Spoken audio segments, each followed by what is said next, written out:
분 우리 청년의 얘기를 듣고 제가 두 가지만 좀 말씀을 좀 드려야 되겠다는 생각했어요. 현재 가지고 있는 생각이 100% 다 옳다. 뭐 당연히 그렇게 생각하지 않을 거고 부족한 점은 또 보충하고 또 고치고 그러면서 계속 자기 발전을 해 나가면은 앞으로 더 크게 될 인물이 될 거다 이렇게 생각합니다. 근데 제가 첫 번째 얘기 드리고 싶은 거는 우리 우파 진영을 보수라고 하고 좌파 진영을 진보라고 하는 이 구분에 대해서 좀 말씀을 드리고자 합니다. 그동안 제 말씀을 뭐 여러 번 들어본 분들이 많이 있으시겠지만 저는 이렇게 보수 우파 그다음에 진보 좌파라고 하는 구분 자체가 문제가 있다고 생각하는 사람이에요. 유튜브라든지 또 우파 정치권도 보면은 전부 다 보수하고 있잖아요. 지금 우리 장동희 대표도 우리 보수의 가치, 보수를 얘기하고 김민수 최고위원도 보수하고 있습니다. 전환기 강사도 보수라고 해놓고 우리 우파 유튜브 보면 거의 99% 다 보수하고 있어요. 보수라고 하지 않은 유일한 지금 유튜버가 고승국 유튜버입니다. 거기는 자유우파라는 표현을 쓰고 있고 거의 보수우파라는 용어를 거의 안 쓰고 있습니다. 자, 그러면 과연 우리 우파를 보수라고 부르는 게 옳으냐? 우리 우파를 보수라고 불렀으면 저쪽 좌파를 상대적으로 진보라고 불러줘야 되잖아요.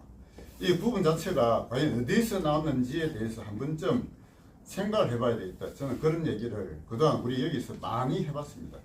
제가 우파운동 한 지가 올해 7년째, 만 7년 넘어갖고 이제 8년이 돼가고 있는데 제가 제일 먼저 주장한 게 뭐냐, 우리 우파도 공부 좀 하자 라고 제가 얘기를 했습니다. 좌파와의 체제 전쟁에서 승리하기 위한 첫 번째 단계는 지피지기다. 그래서 지라는 게 뭡니까? 지라는 거는 안다는 거고 배운다는 거고 또 공부한다, 학습하는 거거든요. 학습이 출발은 게 독서라고 저는 생각했습니다.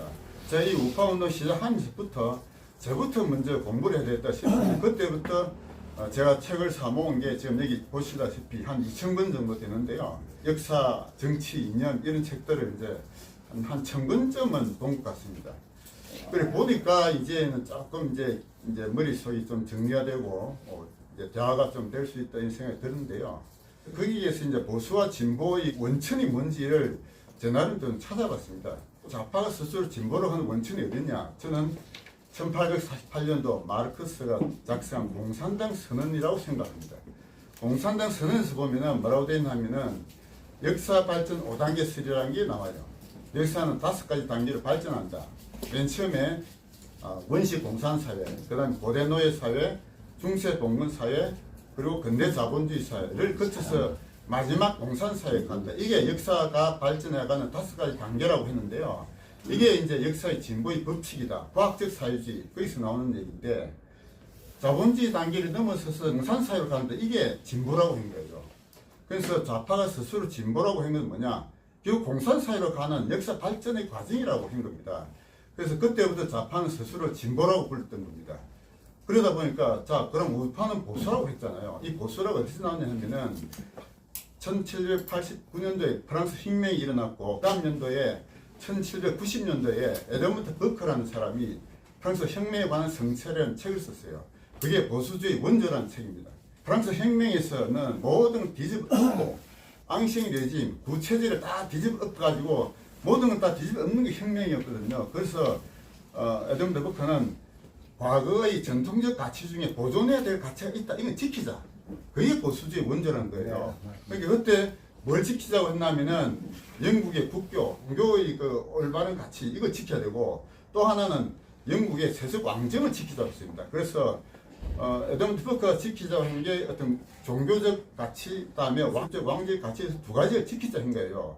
그 중에 올바른 가치를 지키자 이게 이제 보수의 원조가 된 거고 그 다음에 이제 미국에서 보수주의는 어디 나왔냐면은 러셀 크크라는 사람이 있습니다. 그래서 1953년도에 보수의 정신이라는 책을 썼어요. 거기서 이제 미국의 독립정신, 그 자유와 인권을 부르짖으면서 미국의 이제 학자들 그리고 정치가들 쭉 열거하면서 그 보수의 정신이라는 책을 쓰면서 미국의 보수주의가 그 책에서 집대성된 겁니다. 그래서 우리가 보수주의라고 하는 원조가 두 책을 보통 들고 있어요. 프랑스 혁명에 관한 성찰과 보수의 정신인데 좌파가 스스로 진보라고 부른 게 공산주의가 정권을 획득하면서부터 그게 잘못됐다는 게 드러난 겁니다. 그 역사에서 러시아가 그랬고 중공이 그랬고 그 다음에 북한도 그렇고 그 다음에 캄보디아, 베트남 전부 다 그렇거든요. 그래서 공산주의가 된 게 결국 인류의 발전이 아니다는 게 역사적으로 증명이 된 거예요. 그래서 더 이상 그들을 진보라 불러서는 안 된다 하는 게 이제 역사적인 평가가 됐습니다. 좌파를 진보라 불러서는 안 된다는 거예요. 지금 단계에서 역사를 돌이켜 보면은 좌파는 진보가 더 이상 안 된다 이렇게 이제 우리가 주장해야 되고, 좌파야란 말로 지금은 오히려 그들의 이념에 사로잡힌 수구 꼴통이라고 지금 얘기해야 되는 겁니다. 더 이상 그들 진보라 불러서는 안 된다 이거지. 그런데 좌파를 진보라 부르고 우파를 보수라 부르는 거는, 이거는 좌파들에 의해서 만들어진 일종의 용어 전술이고 일종의 상징 조작이라고 한 우리나라 학자들이 있습니다. 그게 언제 있나 하면은 2017년도에 노재봉이라는 그분을 중심으로 한 한국자유학회가 만들어졌어요. 그 창립 선언문에 보면 그게 나옵니다. 좌파를 진보라 부르고 우파를 보수라 부르는 거는 좌파에 의해서 만들어진 용어 전술에서 상징 조작이라고 딱 명시가 다 있어요. 창립 선언문에 있어요. 그리고 우파를 스스로 보수라고 부르지 말자라고 주장하는 사람이 이제 나타납니다. 누구부터 나타나냐면은 소위 자유주의 학자들로부터 나타나요. 대표적인 인물이 민경국 교수라는 분이 있어요. 자유주의의 세계적 유일한 학자는 저는 하이에크라고 보는데, 하이에크의 자유주의를 한국에 알기 쉽게 전파한 인물이 바로 민경국 교수입니다. 하이에크의 책 중에 보면은 나는 왜 보수주의가 아닌가라고 하는 챕터가 하나 있습니다. 민경국 교수 책을 보면은 보수주의에 대한 잘못된 굉장히 많이 써놨어요. 그래서 나는 이제 우리 우파의 정치인들도 그렇고 우리 우파의 인물들도 제발 우리 우파를 보수라고 부르지 말자로 저는 오랫동안 주장해 오고 있거든요. 왜냐하면은 보수라는 말은 아무리 좋게 말해도 그 본래의 뜻은 뭐냐? 지킨다는 거예요. 지킬 보, 지킬 수. 그렇게 돼 있거든요. 그러니까 보수라는 용어 속에 보면은 뭔가 개혁을 하고 뭔가 자유를 추구하고 하는 게 물론 들어가 있어요. 보수의 가치를 얘기할 때 항상 얘기 나옵니다. 그러나 근본은 뭐냐? 지킨다는 거예요. 지킨다. 과거의 전통적 가치 중에 올바른 가치를 지키자. 이게 보수의 가치예요. 근본적으로. 공산주의 사회에서는 공산주의를 지키는 게 보수다 이거지. 미국에서는 자본주의 지키는 게 보수. 그러니까 보수주의라는 것은 특정한 가치를 주장하는 게 아니고 기존의 현상을 가능하면 유지하자. 이게 보수예요. 그러다 보니까 보수 속에는 뭔가 진취적이고 혁명적이고 이런 기운이 없어요. 뭔가 온건하고 제자리 있는 듯 이런 느낌, 이미지가 중요하다 이거죠. 진보라는 건 뭐냐? 진보라는 건 보다 앞으로 나아간다, 발전한다 이런 이미지. 결국 이미지라는 뭔가 상징이 상징. 상징을 가지고 상징 조작을 한 게, 그래서 그 좌파에서 만들어진 상징 조작인데, 이게 우파의 모든 인물들이 다 우리 우파를 보수하는 건 잘못됐다.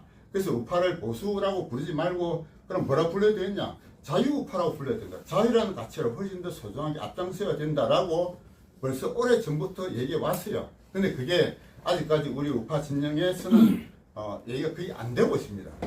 그게 첫 번째 이제 제가 드리고 싶은 말씀이고, 두 번째는 아까 윤어게인을 얘기하면은 공천받기 어렵다 했는데 저는 그것도 좀 생각을 달리 해야 된다고 생각하는 거예요. 윤어게인이라는 용어가 어디서 나왔느냐?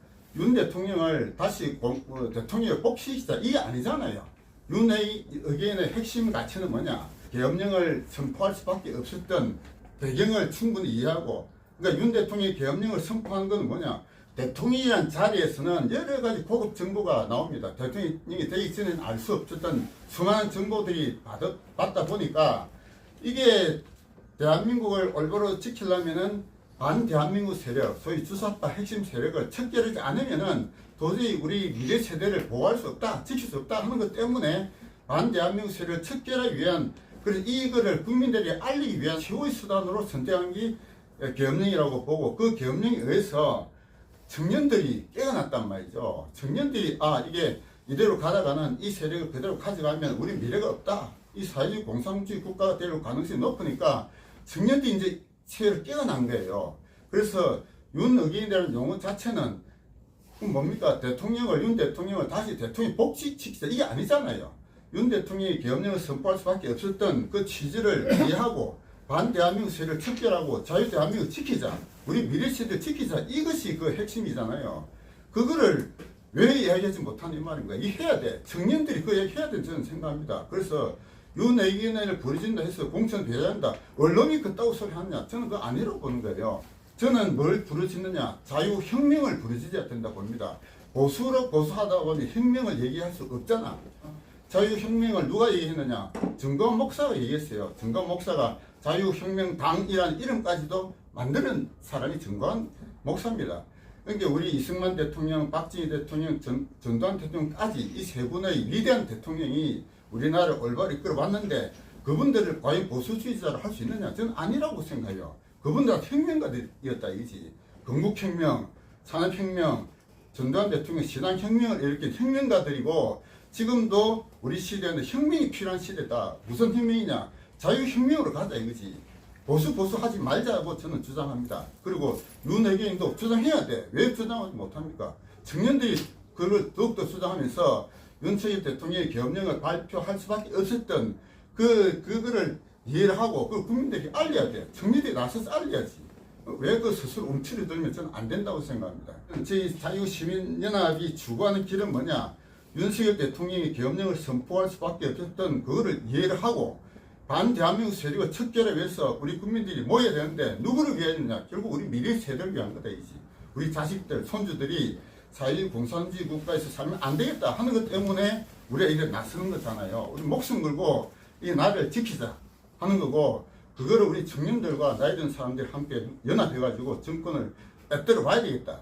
그 첫 단계가 이번 지방선거에서 우리 시민단체가 연합해가지고 우리 마음에 드는 인물을 공천받게 하고 당선시키자. 이게 우리가 가고자 하는 길입니다.